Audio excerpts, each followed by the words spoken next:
Donald Trump would defeat Joe Biden if the election were held today. It wouldn't even be close. Now, for the first time ever in the matchup poll, Donald Trump holds a 6-point lead over Biden. In a poll by Rasmussen Reports, voters indicated they would back Trump over Biden by 53 to 47. In fact, the Rasmussen poll has 12% of Biden's voters switching over to support Trump if the election were held today. Only 2% of Trump supporters leave him. So 1 out of 8 of the people who are crazy enough to vote for Joe Biden are now going to switch, if the election was today, to Donald Trump. But the election isn't today. It's in 3.5 years, so what good is a poll now? Well, think about it. What's going to improve with age? Certainly not Joe Biden. He's not like wine. His mental lapses aren't going to get better over the next 3 years. Nor is Afghanistan. For the next few months, the state of the Americans trapped there will be center stage. And then we can expect stories about what's going on with the brutal treatment of women by the horrible Taliban regime. Finally, we'll witness the hideous spectacle of Afghan terrorism unleashed anew on the world. Nor is the southern border going to get any better. Only this week, Biden has issued an order circumventing immigration court judges and providing that ICE officers, on their own, will decide the asylum status of those who want to come here. Everyone knows they'll be more lenient than the judges would be, and that more refugees will be admitted into our country. That means that we'll be issued an engraved invitation to literally millions of refugees to come here. Instead of Donald Trump's wall, there'll be Joe Biden's open door. And who else is going to come through that open door? With no vetting, screening, or ability to remove them once they've come, we'll have plenty of goodwill ambassadors from the newly minted Taliban government, anxious to pay us their respects.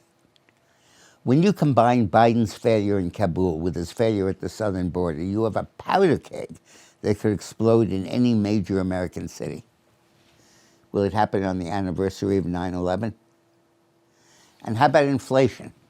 When Biden jams through his $3.5 trillion in new spending, the printing presses are going to be smoking, working overtime, turning out dollars, each with less and less value. And crime's not getting any better either. The demoralization of police caused by their disempowerment at the hands of the woke left will only accelerate. And when the left-wing reforms kick in, the stuff they're now passing at the local level, like abolishing bail, civil liabilities for cops, an end to mandatory sentencing, crime is going to soar. And China? Emboldened by Biden's weakness, we can expect Beijing's threats against Taiwan to escalate, perhaps leading to another war. There's no reason to believe that Biden will back off his plans to totally reverse Trump's policy on containing Iran. With no sanctions or robust inspections, there'll be nothing to stand between Tehran and the bomb. So don't tell me Biden's ratings will be getting any better. The 2022 elections will deliver Congress, both houses, to the Republicans. And then wait till you see those hearings, investigations, and probes that will show up the corruption, waste, and criminal inefficiency in Biden's massive spending program. You can't give a Democrat $3.5 trillion without expecting a bunch of scandals in the way it's spent. And what will Trump be doing? He'll be leading the opposition, expressing the emerging consensus of the nation as Biden's catastrophes pile one upon the other.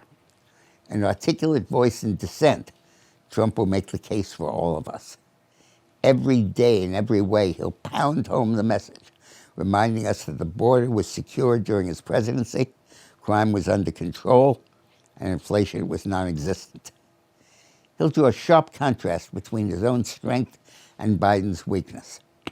As each new foreign threat arises, Trump's strength and firmness will emerge as a nostalgic throwback to times when America stood up for itself. Will Trump's opponent even be Joe Biden?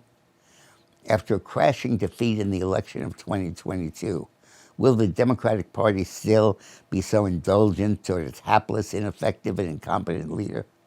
Will it continue to look the other way as his inability and his disability becomes ever more evident?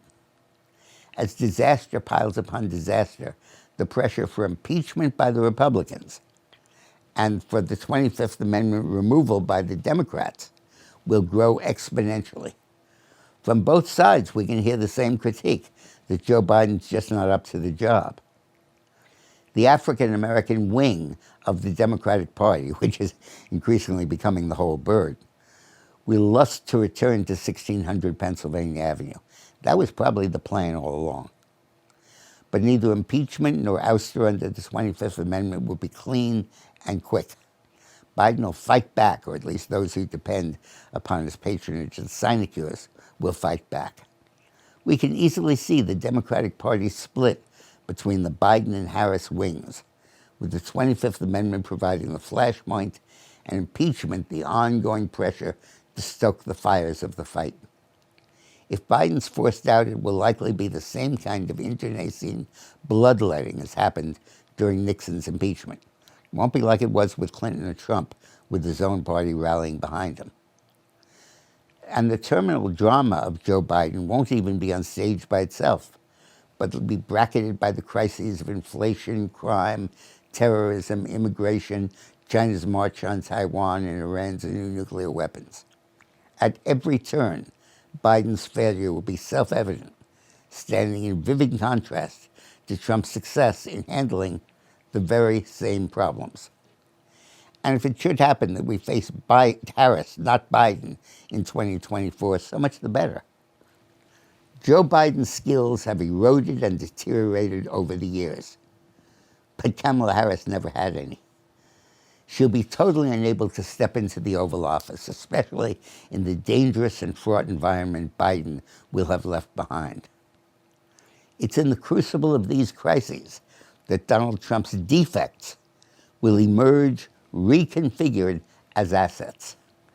His strength and courage in standing up to foreign tyrants will be celebrated, as will his determination to seal the southern border.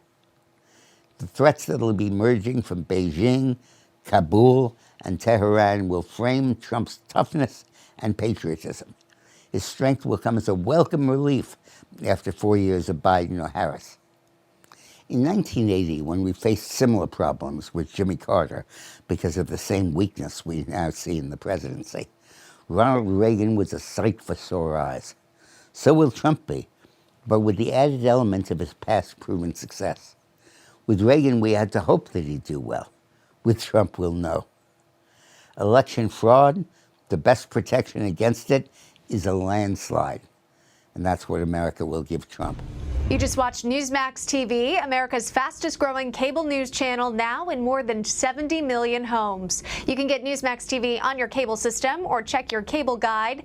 And if your system doesn't carry Newsmax, call them, tell them you want Newsmax TV, because we're real news for real people.